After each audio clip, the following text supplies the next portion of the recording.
dinamika politik lokal, birokrasi penegakan hukum menjadi hal yang penting dalam menjaga keadilan dan kepercayaan masyarakat.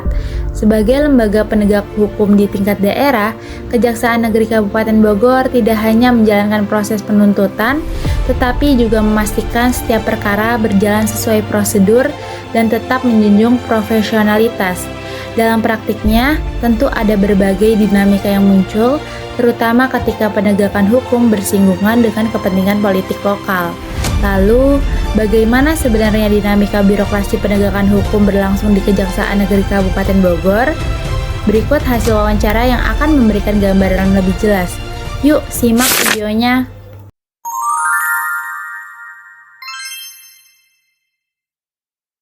Assalamualaikum warahmatullahi wabarakatuh. Shalom, Om Swastiastu, Nama Budaya, Salam Kebajikan, dan Salam Bela Negara.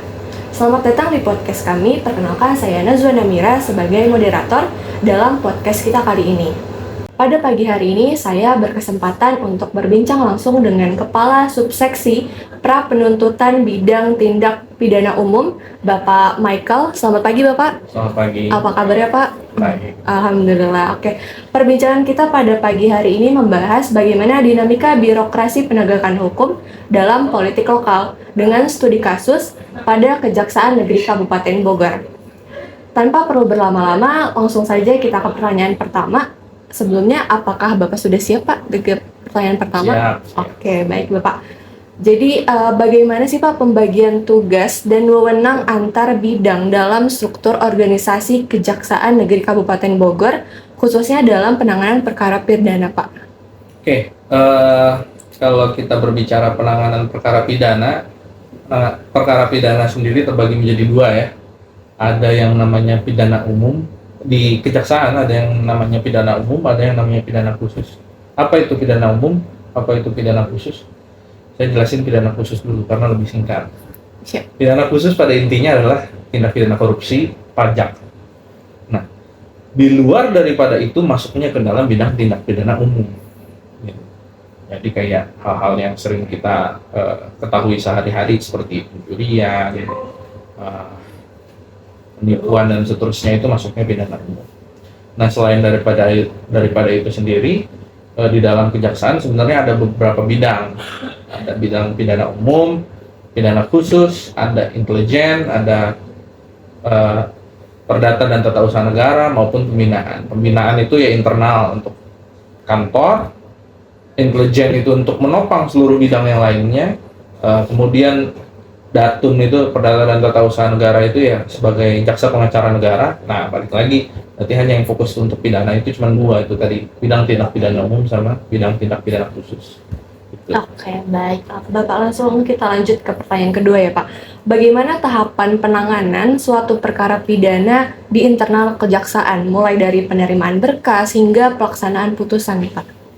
Oke, kalau tahapan itu sendiri semuanya sudah diatur di KUHP, Kitab Undang-Undang Hukum Acara Pidana, ya. Tapi untuk dari sisi kejaksaan sendiri, kita memulai pekerjaan kita dalam tanda kutip itu, kalau di bidang tindak pidana umum, ya, itu pertama kita menerima surat pemberitahuan dimulainya penyidikan dari kepolisian atau penyidik PPNS lainnya. Mereka mengirimkan surat pemberitahuan. Nah, kemudian setelah kita terima, kita tunjuk nanti jaksa peneliti. Di kepala kejaksaan menunjuk siapa jaksa penelitinya. Saat berkas perkara dikirim oleh penyidik, baik kepolisian maupun PPNS lainnya, nanti jaksa peneliti yang ditunjuk tadi itu yang memeriksa berkas perkaranya, bagaimana secara formil maupun material, apakah sudah terpenuhi atau tidak.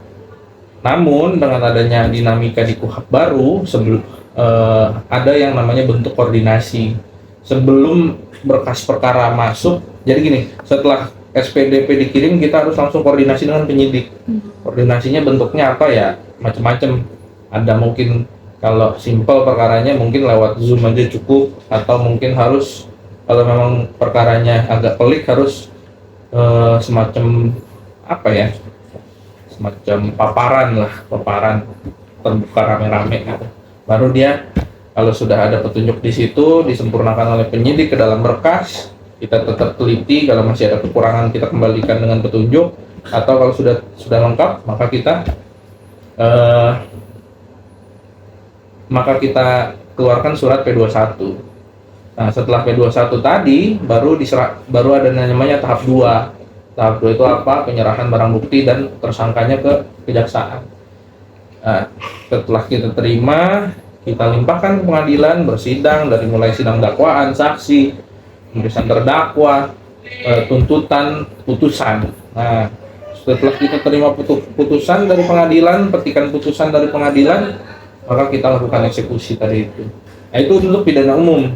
Tapi kejaksaan sendiri punya kewenangan yang diberikan, yaitu untuk terjun langsung menjadi penyidik langsung, yakni di bidang tindak pidana khusus. Apa bidang tindak pidana khususnya? Spesifik, tindak pidana korupsi. Kalau perkara-perkara tindak pidana korupsi, kejaksaan sendiri itu bisa melakukan pemeriksaan dari awal. Kita bisa menerima laporan dari masyarakat, kita melakukan penyidikan, melakukan penuntutan sampai eksekusi. Gitu. Oke, jadi lumayan banyak banget ya Pak. Banyak banget. Oke, lanjut kita ke pertanyaan ketiga ya Pak. Apakah dalam praktik penanganan perkara itu selalu sesuai dengan standar operasional prosedur atau SOP yang berlaku? Dan dalam kondisi apa biasanya terjadi penyimpangan dari SOP tersebut, Pak? Oke, kalau kita bicara SOP, pasti di setiap namanya institusi, organisasi, semuanya diwajibkan untuk mengikuti SOP. Ya, karena SOP itu sendiri ya tujuannya untuk dibuat dan untuk diikuti. Sejauh pemahaman saya, khususnya di Kejaksaan Negeri Kabupaten Bogor, SOP itu wajib dilaksanakan, dan setiap tahapannya itu wajib. Jadi kita juga selalu dalam setiap tahapan, baik mulai dari pemeriksaan berkas sampai penuntutan sampai dengan eksekusi, itu ada yang namanya fakta waskat. Fakta waskat itu apa? Pengawasan melekat. Jadi saat jaksa yang menangani sebuah perkara itu nanti ada peran dari kepala seksi untuk melakukan pemeriksaan. Hasil yang sudah diperiksa oleh kepala seksi diperiksa lagi sama Kajari. Jadi sebenarnya SOP itu benar-benar check and balance-nya luar biasa gitu ya. Cuman memang tetap saja yang namanya kita manusia pasti aja ada salah. Kalau ditanya tantangan terbesarnya itu di momen apa, sebenarnya rata-rata hal-hal teknis kecil gitu loh. Contohnya, nah contoh terakhir nih kayak misalnya gini, Lebaran kemarin itu kita libur seminggu lebih, ya kan?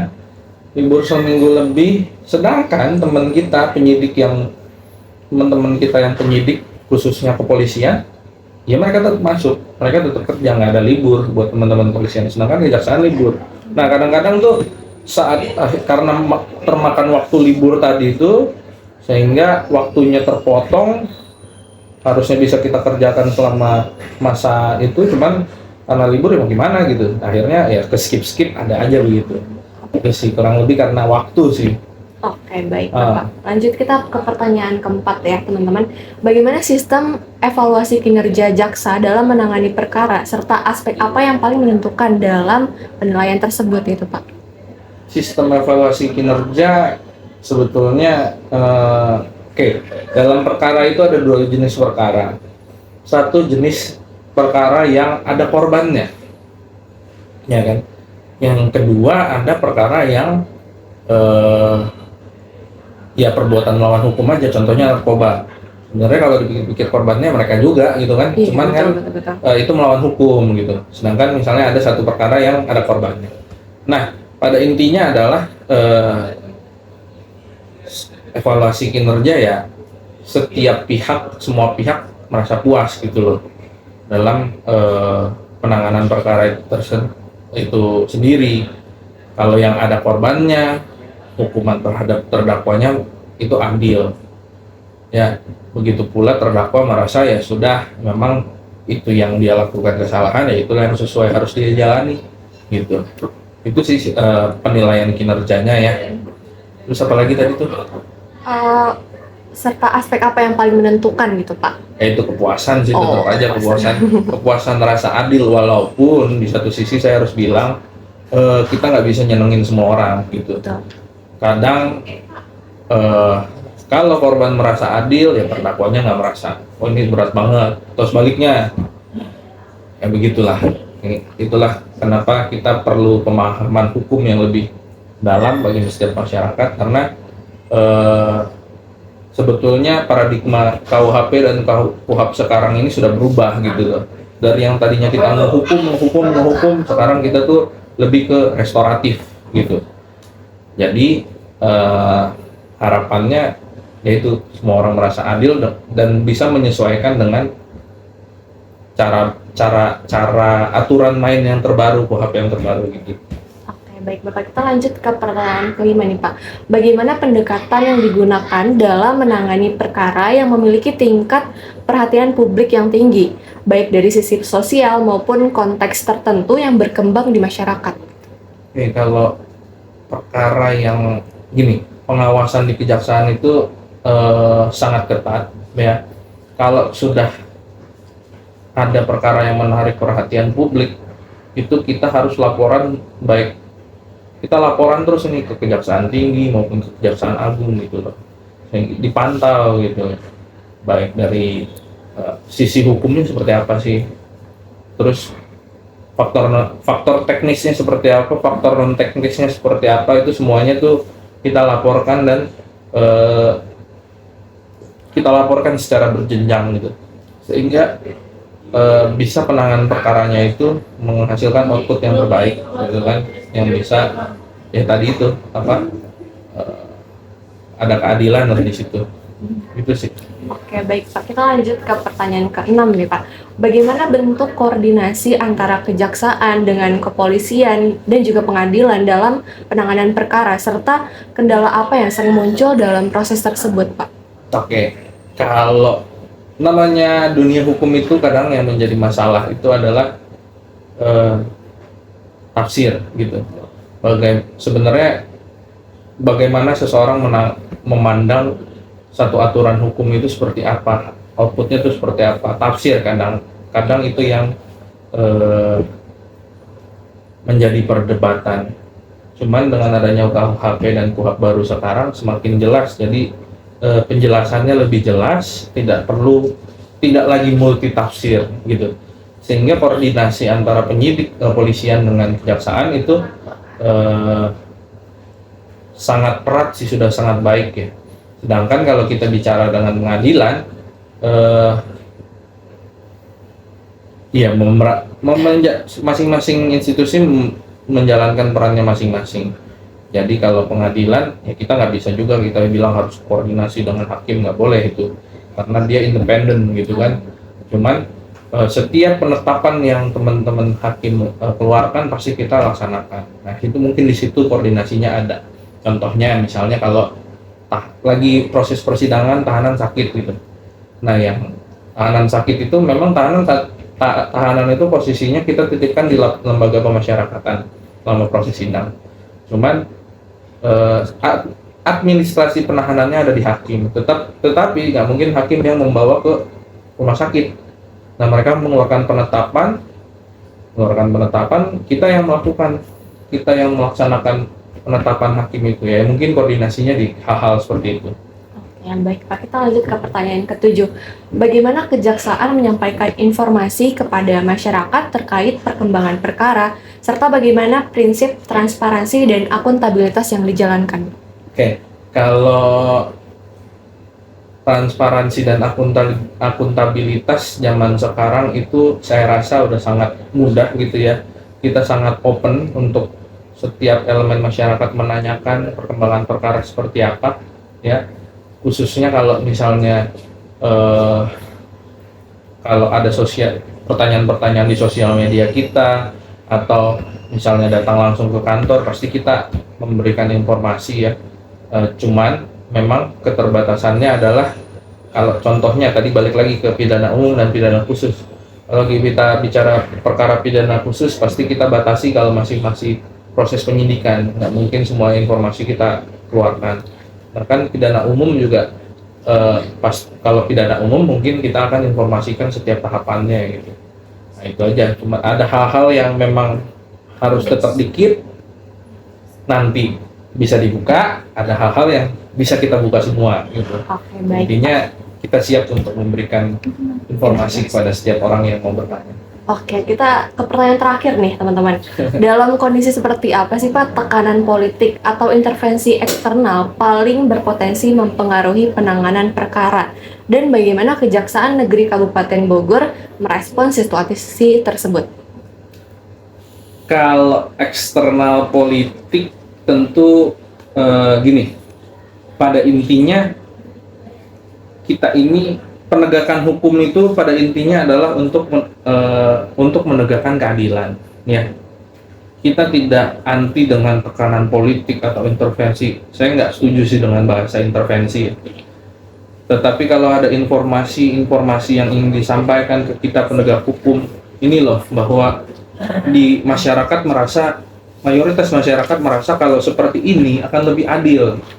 Nah, kalau seperti itu kita open kok. Kita open dengan masukan-masukan seperti itu, dan kalau bicara memengaruhi, tentu saja mempengaruhi, karena balik lagi tujuan kita adalah mencari keadilan, bukan hanya keras semata gitu, keras menegakkan hukum kaku, nggak kayak gitu. Apalagi dengan aturan yang terbaru, kita harus lebih bisa lebih bisa berbaur, ngeblend gitu dengan situasi dan kondisi sosial masyarakat. Paling gitu sih, pasti kita open. Jadi kalau kita bicara intervensi kayaknya saya rasa enggak, tapi kalau ada informasi yang disampaikan bahwa ini bagusnya seperti ini, pasti kita jadikan pertimbangan. Oke, baik. Selesai sudah perbincangan kita pada pagi hari ini. Kami ucapkan terima kasih banyak kepada Bapak Michael dari Kejaksaan Negeri Kabupaten Bogor atas waktu dan wawasan yang telah dibagikan. Semoga perbincangan ini bermanfaat bagi kita semua. Selamat pagi dan sampai jumpa. Dari hasil wawancara tadi terlihat bahwa Kejaksaan Negeri Kabupaten Bogor memiliki sistem kerja yang terstruktur dengan pembagian tugas antara pidana umum dan pidana khusus. Penanganan perkara dilakukan melalui tahapan yang jelas dan mengikuti SOP yang berlaku. Kejaksaan juga menjaga keterbukaan informasi meskipun ada batasan tertentu. Koordinasi dengan lembaga lain tetap ada, walau kadang ada perbedaan penafsiran. Mereka menjelaskan bekerja secara profesional dan tanpa intervensi politik dengan fokus utama pada penegakan keadilan.